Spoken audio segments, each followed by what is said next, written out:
Ebbaluwa ya Pawulo omutume eri Abafilipi. Essuula esooka.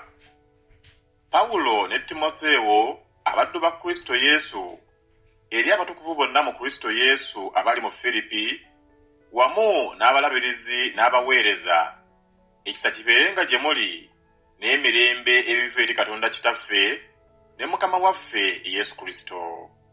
Neebaza Katonda wange buli lwe mbajjukira, ennaku zonna buli lwe mbasabira mwenna nsaba n'essanyu olw'okussa ekimu kwammwe okw'okubunya Enjiri okuva ku lunaku olubereberye okutuusa kaakano, nga ntegeredde ddala kino ng'oyo yatandika omulimu omulungi mu mmwe aligutuukiriza okutuusa ku lunaku lwa Yesu Kristo, nga bwe kiri ekirungi nze okulowooza ng'ekyo gye muli mwenna, kubanga ndi nammwe mu mutima gwange bwe mussa ekimu mwenna awamu nange mu kisa, mu kusibibwa kwange era ne mu kuwolereza Enjiri n'okuginywezanga.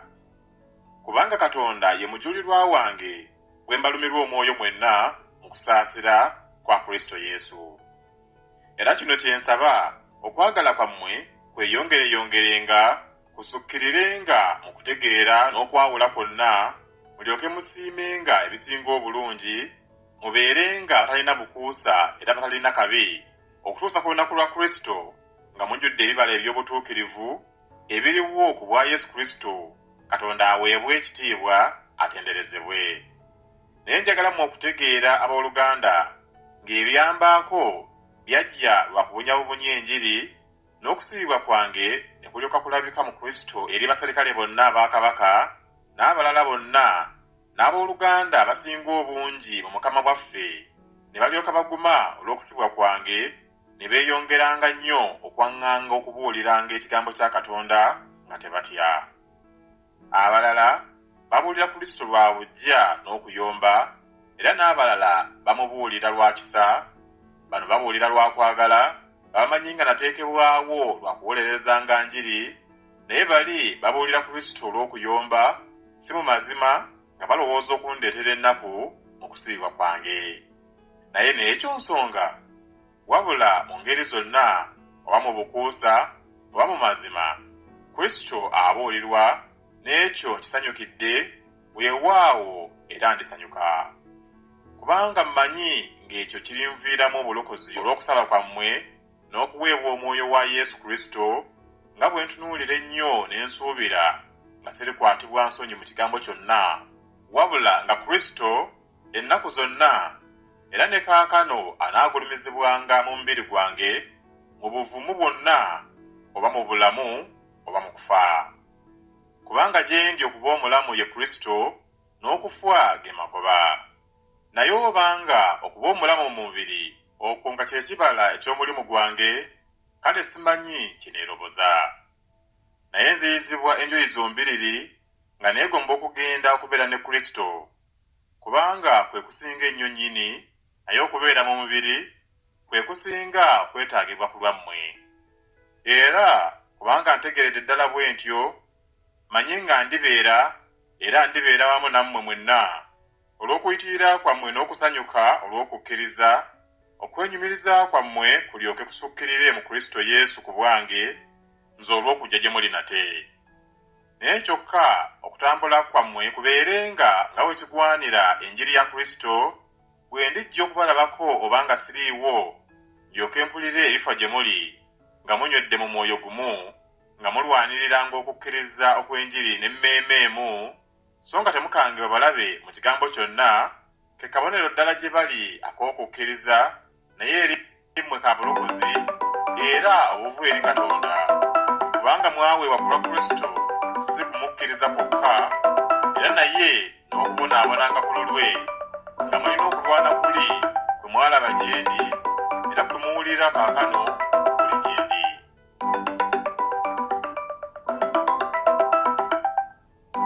Abafilipi essuula ey'okubiri. Kale obanga waliwo okubagiza kwonna mu Kristo, obanga okusanyusa kwonna okw'okwagala, obanga okussa ekimu kwonna okw'omwoyo, obanga okusaasira n'ekisa, mutuukirize essanyu lyange, mulowoozenga bumu nga mulina okwagala kumu, omwoyo gumu, nga mulowooza bumu, temukolanga kintu kyonna olw'okuyomba newankubadde olw'ekitiibwa ekitaliimu, wabula mu buwombeefu buli muntu agulumizenga munne okusinga we yeegulumiza yekka, mutunuuliranga buli muntu ebibye yekka, era naye buli muntu n'ebyabalala. Mmwe mubeerengamu okulowooza kuli era okwali mu Kristo Yesu, oyo bwe yasooka okubeera mu kifaananyi kya Katonda teyalowooza kintu ekyegombebwa okwenkanankana ne Katonda, naye yeggyako ekitiibwa bwe yatwala engeri y'omuddu n'abeera mu kifaananyi ky'abantu, era bwe yalabikira mu mutindo gw'obuntu ne yeetowaza nga muwulize okutuusa okufa, era okufa okw'okumusalaba. Era Katonda kyeyava amugulumiza ennyo n'amuwa erinnya liri erisinga amannya gonna, buli vviivi lifukaamirirenga erinnya lya Yesu ery'eby'omu ggulu n'eby'oku nsi n'ebya wansi w'ensi, era buli lulimi lwatulenga nga Yesu Kristo ye Mukama waffe, Katonda Kitaffe aweebwe ekitiibwa. Kale abaagalwa bange, nga bwe mwawuliranga ennaku zonna, si nga nze lw'embeerawo lwokka, naye kaakano okusinga ennyo nga siriiyo, mutuukirizenga obulokozi bwammwe bennyini n'okutya n'okukankana, kubanga Katonda yakoza mu mmwe okwagala n'okukola olw'okusiima kwe okulungi. Mukolenga byonna awatali kwemulugunyanga n'empaka, mulemenga okubaako kye munenyezebwa newankubadde ettima, abaana ba Katonda atalina mabala wakati w'emirembe egya kyama n'ekakanyavu gye mulabikiramu ng'ettabaza z'omu nsi, nga mwolesa ekigambo eky'obulamu, ndyoke mbeere n'okwenyumiriza ku lunaku lwa Kristo, kubanga saddukira bwereere so saafubira bwereere. Naye newankubadde nga nfukibwa ku ssaddaaka n'okuweereza kw'okukkiriza kwammwe, nsanyuka era nsanyukira wamu nammwe mwenna, era nammwe bwe mutyo musanyuke era musanyukire wamu nange. Naye nsuubira mu Mukama waffe Yesu okubatumira amangu Timoseewo, nange ndyoke ngume omwoyo bwe ndimala okutegeera ebifa gye muli, kubanga sirina muntu mulala alina emmeeme eyenkana n'ey'oyo aligenderera ebyammwe mu mazima. Kubanga abo bonna beenoonyeza byabwe ku bwabwe si bya Yesu Kristo. Naye kimutegeezesa mukimanyi nga yaweerezanga wamu nange olw'enjiri ng'omwana eri kitaawe. Kale oyo nsuubira okumutuma amangu, kyokka bwe ndimala okulaba ebifa gye ndi, naye nsuubira mu Mukama waffe nti nange ndijja mangu. Naye nalaba nga kigwanye okubatumira Epafulodito muganda wange era mukozi munnange era mulwanyi munnange, naye ye mutume wammwe era omuweereza w'ebintu bye neetaaga, kubanga yabalumirwa omwoyo gwammwe mwenna, yeeraliikirira nnyo, kubanga mwawulira nga yalwala yali kumpi n'okufa, naye Katonda yamusaasira, so si ye yekka naye era nange, ennaku endala zireme kweyongera ku nnaku ze nnina. Kyenva njagala ennyo okumutuma, bwe mulimulaba nate mulyoke musanyuke, nange nkendeeze ku kunakuwala kwange. Kale mumwanirizenga mu Mukama waffe n'essanyu lyonna, era afaanana ng'oyo mumusengamu ekitiibwa, kubanga yabulako katono afe olw'omulimu gwa Kristo, bwe yasingawo obulamu bwe alyoke atuukirize ekyabulako mu kuweereza kwammwe gye ndi.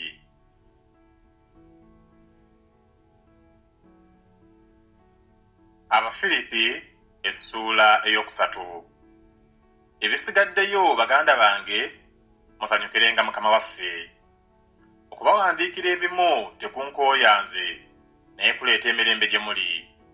Mwekuumenga embwa, mwekuumenga abakozi ababi, mwekuumenga abeesala, kubanga ffe tuli abeekomola, abasinza ku bw'omwoyo gwa Katonda, abeenyumiriza mu Kristo Yesu, era abateesiga mubiri, newankubadde nga nze nnyinza n'okwesiga omubiri.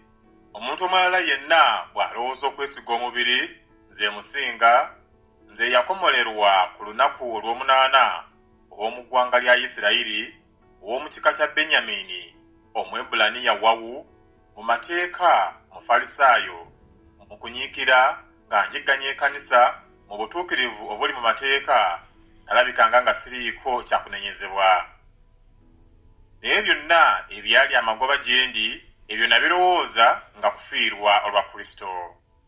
Naye era n'ebintu byonna nabirowooza nga kufiirwa olw'obulungi obungi obw'okutegeeza Kristo Yesu Mukama wange, kuba oyo nafiirwa ebintu byonna, era mbirowooza okubeera mpitambi, ndyoke nfune amagoba ye Kristo, era ndyoke ndabikire mu ye, nga sirina butuukirivu bwange obuva mu mateeka, wabula obutuukirivu obuliwo olw'okukkiriza Kristo, obuva eri Katonda mu kukkiriza, ndyoke mutegeere ye n'obuyinza bw'okuzuukira kwe, n'okussa ekimu kw'ebibonoobono bye, nga mufaanana ne mu kufa kwe, bwe ndiyinza mu byonna byonna okutuuka ku kuzuukira kwe okuva mu bafu.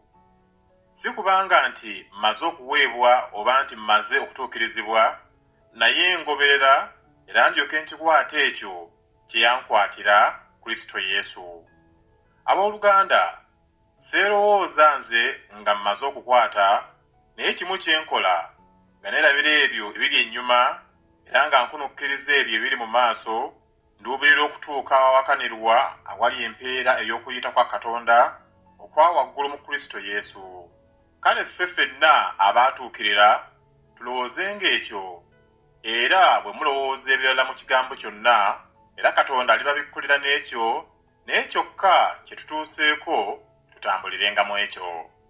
Abooluganda, mukkirizaganye wamu mungobererenga, era mulabirenga ku abo abatambula nga bwe muli naffe okuba ekyokulabirako. Kubanga bangi abatambula be nababuulirako emirundi emingi, ne kaakano mbabuulira nga nkaaba amaziga, nga be balabe ab'omusalaba gwa Kristo, enkomerero yaabwe kwe kuzikirira, Katonda waabwe lwe lubuto, era ekitiibwa kyabwe kiri mu nsonyi zaabwe, balowooza bya mu nsi. Kubanga ffe bwaffe mu ggulu, era gye tulindirira omulokozi okuvaayo, Mukama waffe Yesu Kristo, aliwanyisa omubiri gw'okutowazibwa kwaffe okufaananyizibwa ng'omubiri ogw'ekitiibwa kye, ng'okukola okwo bwe kuli okumuyinzisa n'okussa ebintu byonna wansi we.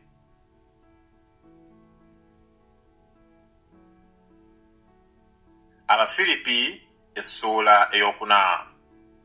Kale baganda bange abaagalwa, bennumirwa omwoyo, essanyu lyange era engule yange, muyimirirenga bwe mutyo okunywerera Mukama waffe abaagalwa. Mbuulirira Ewodiya era mbuulirira Suntuke balowoozenga bumu mu Mukama waffe. Nate era naawe muddu munnange ddala ddala, nkwegayiridde obeerenga abakazi abo, kubanga baakolanga emirimu wamu nange mu njiri, era ne Kulementi n'abalala abakozi bannange, amannya gaabwe gali mu kitabo ky'obulamu. Musanyukirenga Mukama waffe ennaku zonna, nate njogera nti musanyukenga. Okuziriikiriza kwammwe kumanyibwenga abantu bonna. Mukama waffe ali kumpi.